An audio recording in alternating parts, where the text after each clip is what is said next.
받고 있는 바다이기 때문에 예방을 위해서도 자주 실측을 해야 한다.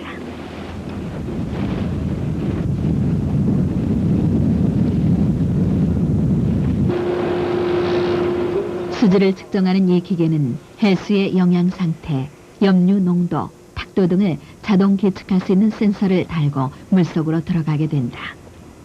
이 자동 계측기에 의해 곧바로 수질 상태를 알 수 있는 것이다.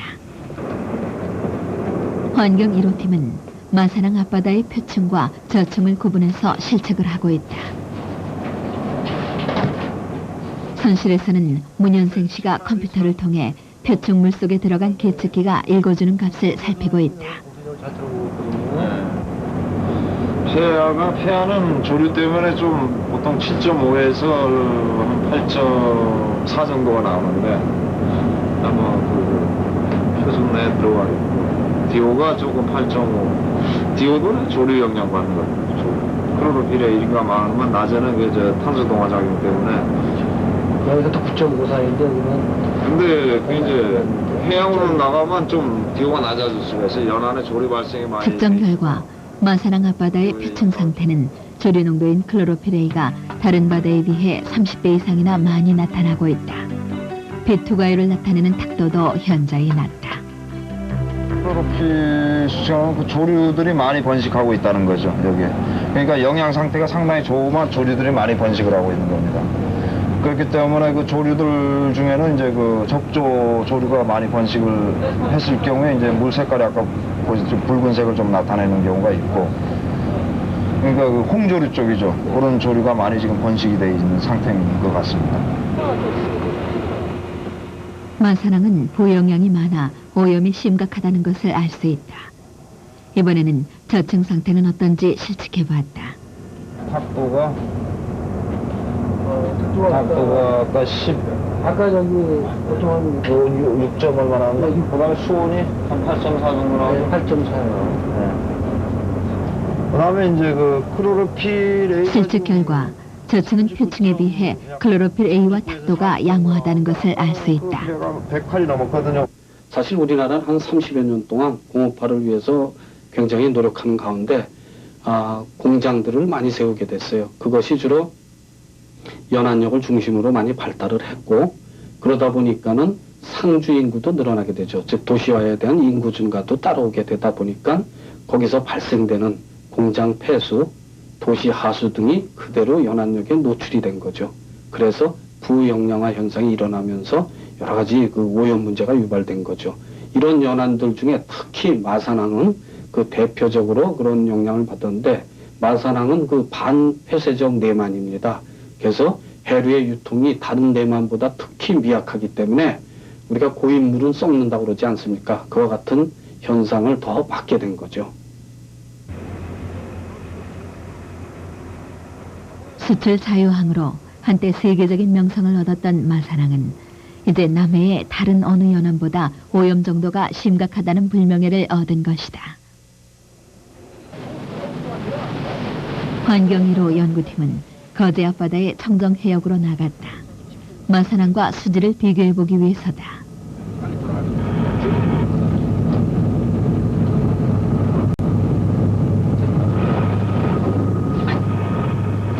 출발한 지 채 몇 분도 되지 않아 바다 색깔부터 달랐다. 14km 벗어난 지점에서는 육안으로도 그 차이가 현저하다는 것을 알 수 있다. 육지에서 흘러드는 폐수는 적조의 가장 큰 원인이 된다. 우선 적소 현상이 일어나면은 단일 생물이 대량 번식을 하기 때문에 그들이 그 호흡 과정을 통해서 물속에 녹아있는 융전산소를 다 소비하게 됩니다. 그러다 보니까 같이 살고 있는 다른 어류나 폐류들이 그 호흡장애를 일으켜서 질식사를 하는 경우가 있고요. 또 대량으로 부유생활을 하다 보니까 주변에 살고 있는 어류들이 아가미가 막혀서 또한 그 호흡장애로 죽는 경우도 있습니다. 그리고 최근에 와서는 그 적조를 일으키는 원인 생물 중에는 독성을 함유하고 있는 것이 많습니다. 그래서 강한 독성을 내므로써 주변 생물들한테 또한 치명적인 영향을 주는 경우가 있죠. 이게 거의가 약 한 37km. 거제도 앞바다는 아직까지 오염 정도가 그렇게 심각할 정도는 아니라고 하지만 수산 가공업체와 양식장이 많은 거제도 앞바다 역시 안심할 수는 없다. 마산항에서와 똑같은 방법으로 실측이 진행되고 있다.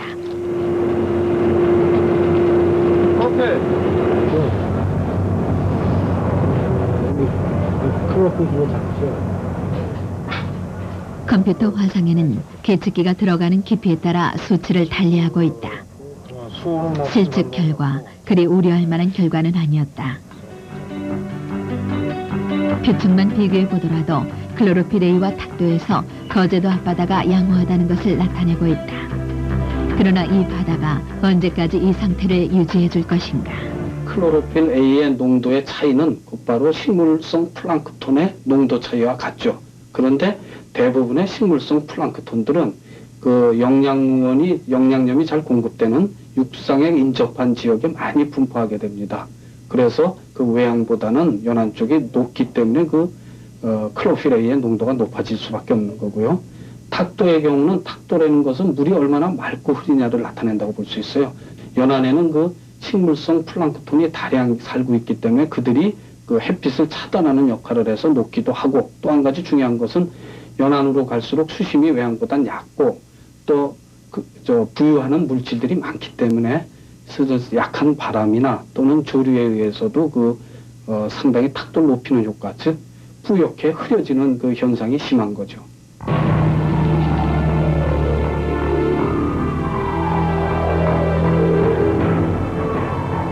작년 여름 시프린소 기름 유출 사고 당시의 남해 일대의 현장이다. 푸른 바다를 하루아침에 암흑의 바다로 만들어버린 이 사고로 많은 어민들에게 상처를 주었던 만큼 기억 속에 영원히 지워지지 않을 해양 오염 사고로 기록될 것이다. 기름이 마치 찰떡을 버무리가 나오는 것처럼 이렇게 들어서 그냥 이렇게 낼 정도로 이렇게 툭게 쌓여서 그런 식으로 떼내고 그랬습니다. 그리고 그때 유처리제 뿌리는 거죠? 네, 유처리제 뿌리고 바다에서는 유처리제 뿌리고 가에 이미 이제 밀려 들어온 것은 이제 그런 식으로 해서 제거를 하고. 일단 사고는 수습됐지만 그 후유증은 바다 곳곳에 산재해 있다. 끈끈한 기름으로 인해 갯바위에는 더 이상 생물들이 더부살이를 할 수 없었다.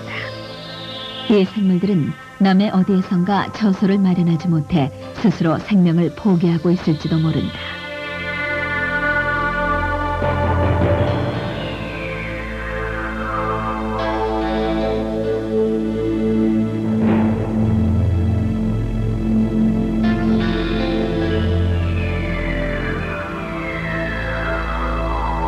사고가 수습된 지 1년이 다 돼가지만 아직도 그 아픔의 굴레를 벗어나지 못한 바다는 계속 신음하고 있을 터였다.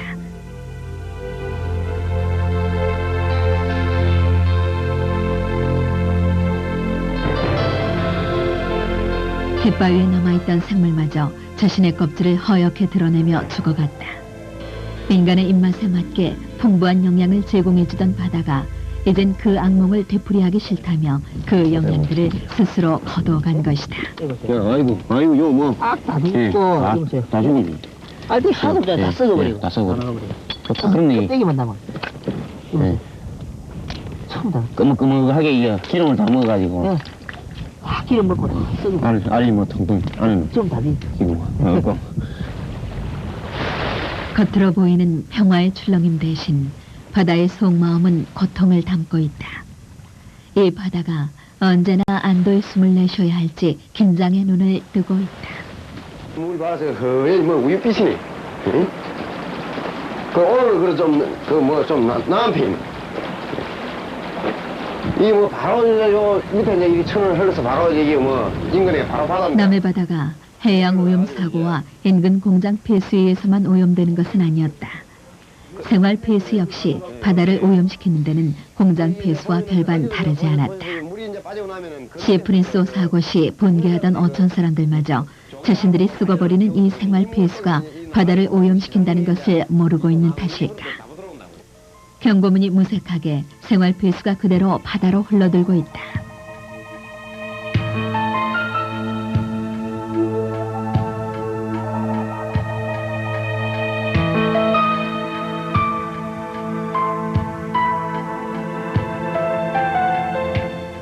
물속의 고기들이 아무 문제 없이 살고 있을 것 같지만 이 고기들은 대부분 기형 생활을 하다 죽어간다. 고기들이 밥찌개 주스 먹으러 왔어요. 와, 많다. 아니 이거 뭐 억척이 없네 억척이 아, 없어. 숭어 새끼들, 숭어 새끼들. 하수종말 제장을 빨리 지어야 되는데 하수종말 제장이 없다 보니까 바로 내려오는 거예요, 지금 하수들이. 그래서 이거 뭐 이제 이게 이제 2000년대 국제적인 관광지로 부상하게 될 거제도. 우리 식탁에 이제 인구가 16만 명이나 되는 이 거제도에 하수 종말 처리장이 없다는 것은 쉽게 납득이 안 되는 부분이다. 국제적인 관광지로서 자격을 갖추려면 맨 먼저 하수 종말 처리장부터 만드는 일이 더 절실하지 않을까. 사실 시한하수의 오염이 사실 심각합니다. 그래서 뭐 하수종말 처리장 설치가 뭐 시급한데 뭐 지금까지 설치를 하려고 여러 가지 계획은 하고 있지만은 그 민원에 그 주민 집단 민원 반발을 해가지고 여러 가지 뭐 주춤된 상태에 놓여 있습니다. 지금 그 민비 행상을 해가지고 지역 이기주의 그런 상황에 부딪혀 있는데 다소 빨리 그 민원 해결돼 가지고 빨리 그 거제도 항이 깨끗해질 수 있도록 해야 되겠습니다. 이렇듯 아름다운 바다를 인간은 왜 스스로 포기하려 하는가? 아직도 우리가 바다에게 많은 것을 기대하고 살아도 바다는 넓은 마음으로 무엇이든 주고자 했을 텐데 왜 인간은 바다의 속마음을 건드려서 자꾸 얻어야 할 것을 얻지 못하고 잃어가기까지 하고 있는 것일까? 바다를 병들게 하면 우리의 생활터전이 좁아진다는 것을 모르는 탓이었을까? 연안에 자리 잡은 많은 양식장과 수산 가공 공장들이 불안에 떨고 있는 이유는 바로 자신들이 바다를 죽이는 해상 오염의 천병으로 나섰기 때문이다. 싹 다 잠가버렸잖아 제가. 응? 응? 이 물고기는 바닷물을 필요로 하는 양식장에 바닷물과 함께 들어갔다가 용수의 독성을 견디지 못해 죽은 고기다. 중전에 이런 게 들어서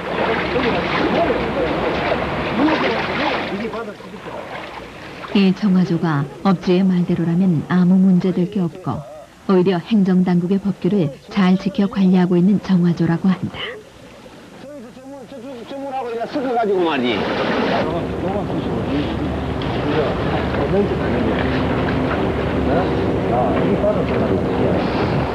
응? 아, 다 써네. 에이? 이제 이 사람들 풀려가지고 전화가지고 했다고. 이 안에 행식으로 만드는 행식으로 지금. 온갖 폐기물과 찌꺼기들을 그대로 담고 있는 이 정화통을 보며 우리는 무엇을 생각해야 하는가?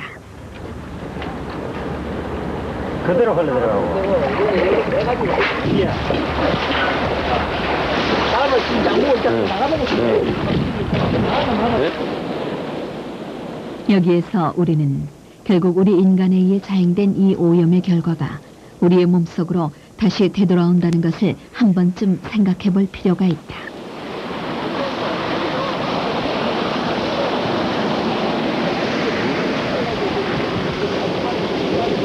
아, 그럼 중전조 안에 있는 물이 어디 살아야 같습니까? 아니 이거는 바로 여봐 이봐 이거 직접 나오잖아 이거 배출 다. 아니, 중전된 걸 일컬어가지고 밑을 바른 내피면 예? 그러는 양장가에 그러는 게 아닌 거 같아요. 자, 너 자체가 지금 이 지금 바로 나가버리잖아요, 이게 지금. 그 수거를 해갑니까 이거를? 먼저 수거를 했어. 그 수거를 했는데 이게 언제 들어간 일인데 이게 이렇게 철통이 부식될 정도라면 얼마나 오랫동안이나 이 정화조에서 바다를 오염시켰겠는가. 단순히 폐수로서 바다를 오염시키는 것만이 아니라 그대로 축적되는 중금속의 오염까지도 예상하게 한다.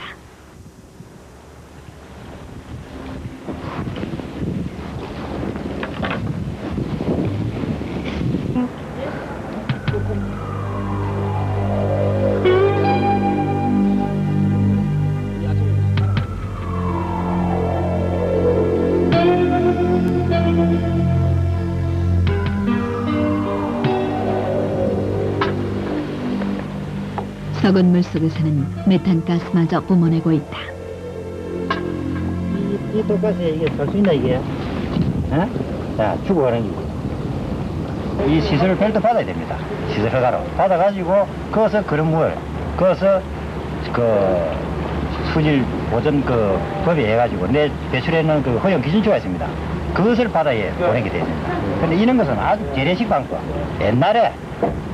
아주 옛날에 하던 그런 방식이에요. 그게 지금까지 이 남해안 일대에 전적으로 이렇게 되어 있으니까 바다 밑이 검색하세요. 바다 밑도 이렇습니다. 이런 공장이 많습니까? 요 거제 남해 일대는 전부 이 수산 공장이기 때문에 수산도 고기 취향자이기 때문에 전부 이렇습니다. 그게 바다 가해 전부 있기 때문에 오염이 더 심각합니다.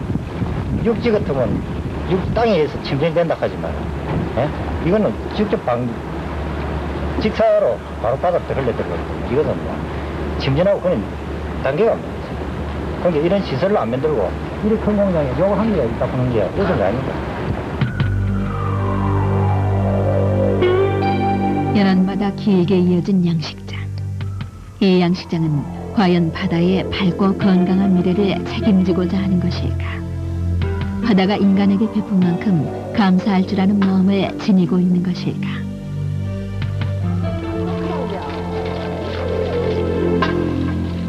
해양 오염 문제는 자연 그대로의 상태인 바다를 상대로 하는 만큼 그 문제의 각도가 다양하고 클 수밖에 없다.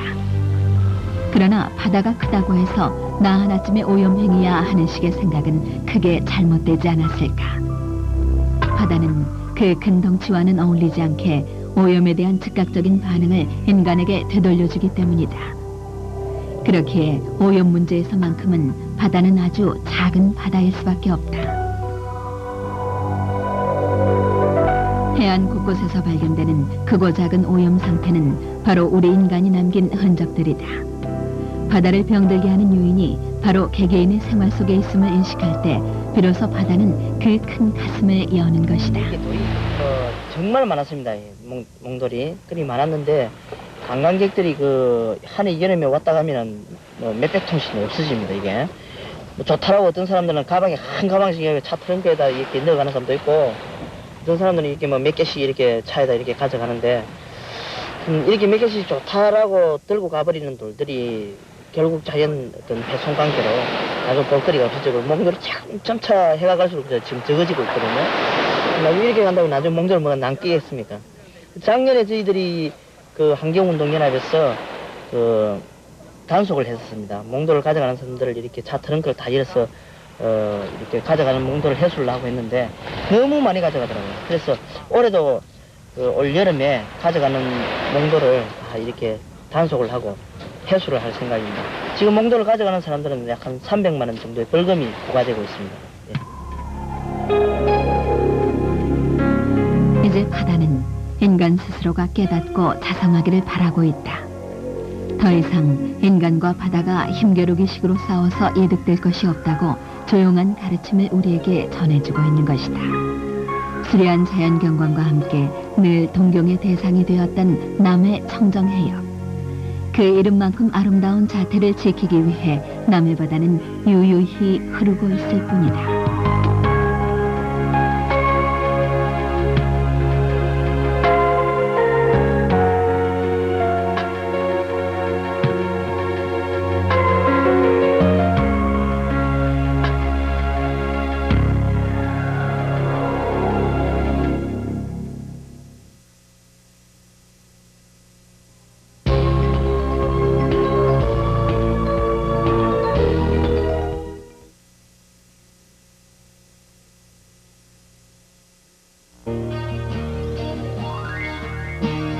언제나 시청자 여러분과 함께하는 EBS 교육방송입니다. 교육방송은 3월 4일부터 방송 시간을 50분 연장해서 새벽 1시까지 방송합니다. 교육방송은 VHF 13번과 지역별 UHF 채널을 통해서 전국으로 방송됩니다. 지역별 채널을 확인해서 보다 선명한 화면과 깨끗한 음향으로 시청하시기 바랍니다.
수요일 방송 순서를 안내해 드립니다. 4시 30분에는 딩동댕 유치원, 나의 기분. 4시 50분에는 만들어 볼까요? 뒤뚱뒤뚱 깡통 신발이 방송됩니다. 5시에는 초등학교 2학년 즐거운 생활. 5시 15분에는 어떻게 살할까? 거미를 보내드립니다.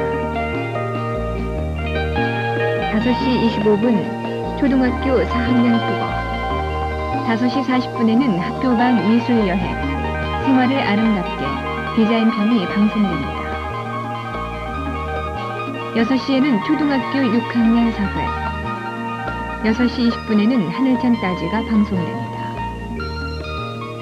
6시 25분에는 중학교 1학년 영어, 6시 45분 중학교 2학년 수학이 방송됩니다.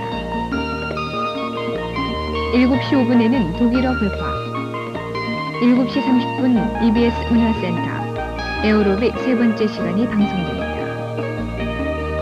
8시에는 과학 다큐 2000, 8시 25분에는 영어 회화를 보내드립니다. 8시 50분에는 EBS 교육문화 소식, 9시에는 중국어 회화가 방송됩니다. 9시 25분에는 문학기행, 안정효의 눈을, 10시 5분에는 테마가 있는 장을 보내드립니다. 10시 10분부터는 EBS 수능특강 시간으로 한국 지리, 10시 55분에는 과학이 방송됩니다. 11시 40분에는 TV방송대학 시간으로 통계적 자료 분석 1, 12시 10분에는 테마가 있는 장이 재방송됩니다. 12시 15분 역사 속으로의 여행을 재방송해드리고 12시 55분에는 언제나 EBS와 함께를 시청하시겠습니다. 저희 교육방송과 함께 유익하고 뜻깊은 하루 보내시기 바랍니다. 배우는 기쁨, 희망찬 내일, EBS 교육방송입니다.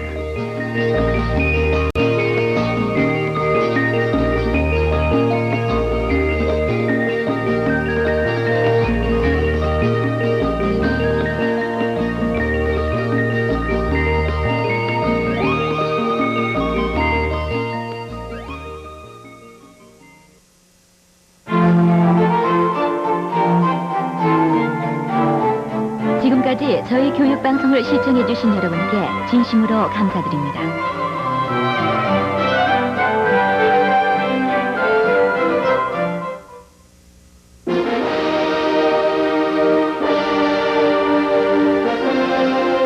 교육방송은 전 국민의 평생 교육을 위해 재미있고 유익한 프로그램을 만들고자 최선을 다하고 있습니다.